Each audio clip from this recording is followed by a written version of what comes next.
Weaver squad that is currently on a roll. Yeah, medyo mahirap off of that. Cañete leading the break here. He'll go all the way, missing the layup. Pauno, the offensive rebound. That's an easy 2 points to begin the game for ABRA. Yung lundag, yung depensa, yung pungguan, that eventually is gonna take a toll on this depleted lineup of BACOLOD. And this footing here in the MPBL with BACOLOD. And has to be able to establish that again. You know, you expect this to be happen. And they had that ball stolen away. Marilao tried to get it to Paul Manalang. Tolentino, back-to-back hits para sa kanya. That's going to be an early timeout here. It is for undisclosed reasons that BACOLOD is playing with 6 players here tonight. I mean, kailangan laruin nyo pa rin ito and execute. You can't fall to complacency. After all, you're trying to get to your 3rd win streak. And more than 3 minutes in, BACOLOD has not yet been able. And actually, ABRA is just averaging 18 fast break points per game. Not even in the top 5. It's Nueva Ecija who's leading the department. That's right. At 25.1, followed by opportunity to make guys familiar with your schemes. Lalo na with Coach Yong Garcia. This is only what, his 4th game already. Record could have gone 3 had it not been for that loss against Mindoro. That was a good game too. I see a lot of the stories on social media. Tawag nila kay Rivogsang, ang Zanjo Marudo ng ABRA. Oo nga, alam mo, yan ang gusto kong tanongin kay Riv eh. Saan ba nanggaling? He plays with a lot of joy too. Yeah.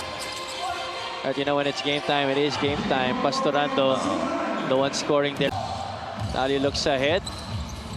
Forward to COMBOY. Ino for 3. Bullseye. Yan yun. Prince Caperal there setting the screen, coach. I believe that ABRA has not yet been able to unlock Prince Caperal's full potential. The Weavers.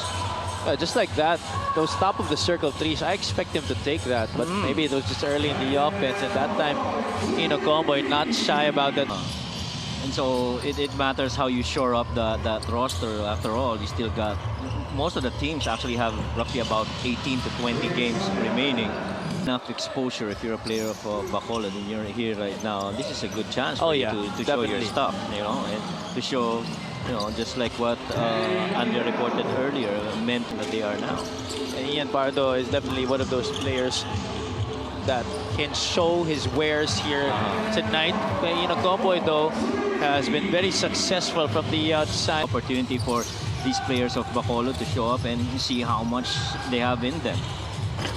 Jamel Ramos connecting from the outside. That's a big basket there for the City of Smiles. Shot there on the baseline by Jamel Ramos, who now has 5 points in the game.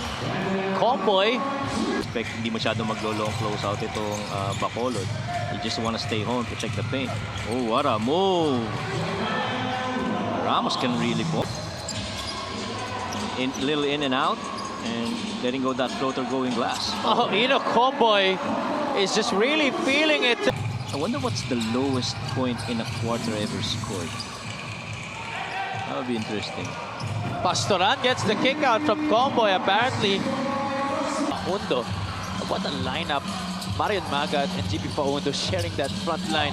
Paundo running the break, getting the pass there from J.R. Chavez. Line missing it. There you go. That's what we were mentioning. COMBOY, bounce pass, Talio, a little bit of adjustment there. Naipasa mo sa kanya, tingin ka agad sa taas ang ginagawa nito eh. Magat going all the way to the cup, dribbling his way to the basket. Magat out to Will Lee, one of ABRA's homegrown players who scored 14 points in that game against Imus. All 3 homegrown players contributing. And much as we talked about yung disadvantage nitong BACOLOD, nakikita natin kahit pa paano nag-execute pa rin sila, no? Prior to that basket. Convert this time. Chavez gets it to a cutting Fabro, had to adjust, flips it up. It still gets the basket. This Chavez near the elbow, too strong. Fabro keeps it alive. Chavez will go for another one, but this time he goes to JLC. Expect less. 4-0 in terms of blocks. Favor for ABRA. Galit, one dribble, pulls up, no, goes up and under, glasses it in. Side, no good. Weavers looking to run again. Chavez leaves it. JLC, that's too easy. And you really just have to marvel at the development of itong si JR Chavez. Oh, what a move. Yeah. At saka, I think more importantly yung mental IQ pagdating sa basketball nitong si JR Chavez. I mean, for the most part being under Coach Elvis, this type of stories. And this is what the MPBL creates for these players. Of course, Tabeng Lagrama coming from Pampanga, while ito si JR Chavez coming from Marikina. Third quarter now underway. Javi Palanya joined by Coach Mike Perez and Miss Andrea Endicio and John Clemente. And he's been on a roll this past 2 games. Is there. I think the only question is really if they're making their threes, they definitely will get those attempts. John Lloyd Clemente, 5 straight points. But the thing is about the long season like we have here in the MPBL, it's not really about racking up many wins, but ngayon would be an advantage later on. For all you know, they'll just be in the middle of that stack. So you don't go up immediately against the number 1s and top 3 teams, right? The first ever home court defense of the Weavers at sakto nga daw ang magandang momentum ng team ngayon, especially from the energy of their homegrown players na mataas ang moral after contributing. So coaches, mostly of their players ay nag-lose ng weight. Parang gusto ko na rin tuloy mag-enroll kay Coach Philip Go. Back to you guys. Thank you, Andrea. May open na slot pa ba? Mas kailangan yata ni Coach Mike kaysa sa'yo, Andrea. Parang ako may kailangan, hindi ikaw. Roy Sumang scores there on the break. The Weavers, the deep rotation that they have in the point guard spot. Yes, generally it's a deep rotation, it's a deep roster, but you just really want to run. Also there, guys who can score, guys who can set up and orchestrate and give you a lot of other numbers. Point in case Pampanga, got Jeff Viernes. I mean, isama mo yun doon sa rotation ng Archie Concepcion, Encho Serrano, Binuya. And it's usually about peaking at the right time. Ayaw mo mag-peak na masyado maaga eh. Correct. And if you're Coach Yong Garcia, I think that you are on a good path. Correct me if I'm wrong, okay? I may be just connecting this to another story as Jay Manalang scores there. A really big boost to BACOLOD's offense here in this game. Instead, ABRA gets them back with another score in transition. On the 3-point shot, GP Paundo with the rebound. Sumang looks ahead. JLC, no resistance on the rim. Agudeng Cañete is there to clean it up. Out to COMBOY. COMBOY has 20 points in this one.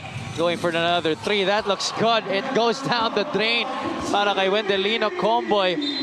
Taba tayo ng dunk ni Rib Ugsang. Ayun na nga. Yun na rin ang inaabangan ko. Well, he's in the game right now. Very much a possibility. As Prince Caperal drains it from downtown. 5.5 points per game this season and just 24.2%. Told them, parang kailangan mo na ng katulong. Yun na nga eh. Sabi mo, hindi naman siya napapagod, no? And looks like it right now. Mukhang wala rin pagod eh. They go to the corner. Talio says, let's set this one up. Screen from Ugsang. Talio goes all the way, the stretch and the score. That's what I was saying. Second differential between the shot clock and the game clock here. Caperal, short roll, lobs it up. Caperal to Rib Ugsang.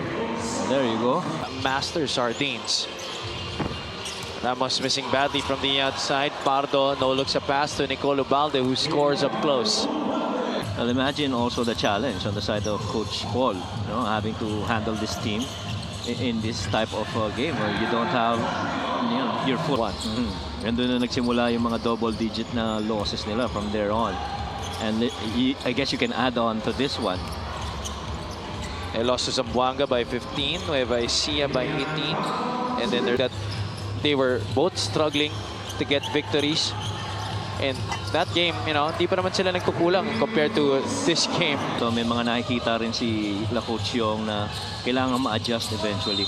Oh, what a move. But, there's not much ego to be controlled here for the ABRA Weavers, considering the strength of their roster and the resume that a lot of their players have built over the year. To 6-5, I think the first time they're going to go above 500 in such a long time this year. Remember, we're just 50 days into the season and we're going to go in the games that really would matter most later on in the season. Chavez gets the finger roll to drop. Full shirt. Oh, Marila, beautiful spin there. Oksang was too late on the help. Still giving us entertainment here despite what's been happening overall in this game. Del Fabro takes a lot of his time to nail that jumper. Players who have built deep resumes to be able to buy in and actually play some defense, because sometimes you get into a mentality that because you're so good offense, Mga komedyante rin. mga komedyante yung mga yan. I would even think that they do well if they start their own show. Try to lean in there to Oksang. Tolentino is all alone. He's going to try to dunk this. Look out below. It's a tap ring there para kay Neil Tolentino. You gotta give credit to BACOLOD for, you know, keeping the pace, playing still, and not allowing slopping.